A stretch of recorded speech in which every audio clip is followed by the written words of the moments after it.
Me Mickoskinë dhe VMRO-n, standardi i jetesës së qytetarëve është shembur plotësisht në 2 vjet. Kështu deklaron antarja e bordit ekzekutiv të LSDM-s, Simona Cvetanovski, në një konferencë për shtyp. Ajo thot se pagat në Maqedoni janë më të ultat në Europë, qytetarët po varfërohen, si dhe njerëzit jetojnë shumë më keq se 2 vite më parë. Madje, ajo shtoi se sipas të dhënave të drejtorisë së të ardhurave publike, 73% e qytetarëve kanë një pagë nën mesataren mujore.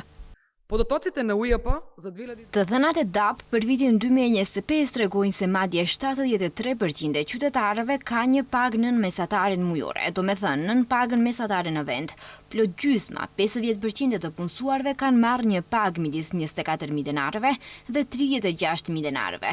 Nëse krahasohet me shportën minimale të konsumit që është 70.000 denar, kjo do të thotë se për gjysmën e të punësuarve as 2 paga nuk janë të mjaftueshme për të mbuluar shpenzimet themelore të jetesës.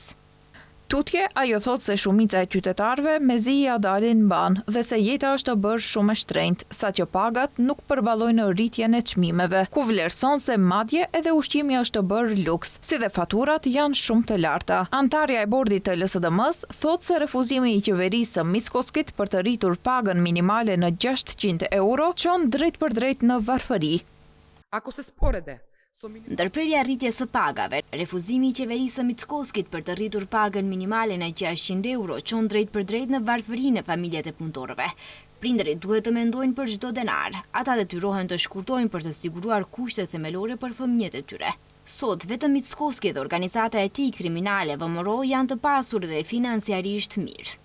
LSDM vlerëson se rritja e çmimeve të karburantëve është një goditje e re çmimesh për qytetarët, e cila do të sjellë një rritje të re të çmimeve të ushqimeve. Sipas LSDM-s, me Mickoskinë, standardi i jetesës ka rënë ndjeshëm dhe kolapsi ekonomik po troket në derë, ndërsa VMRO po vjedh nga populli në një mënyrë armiqësore.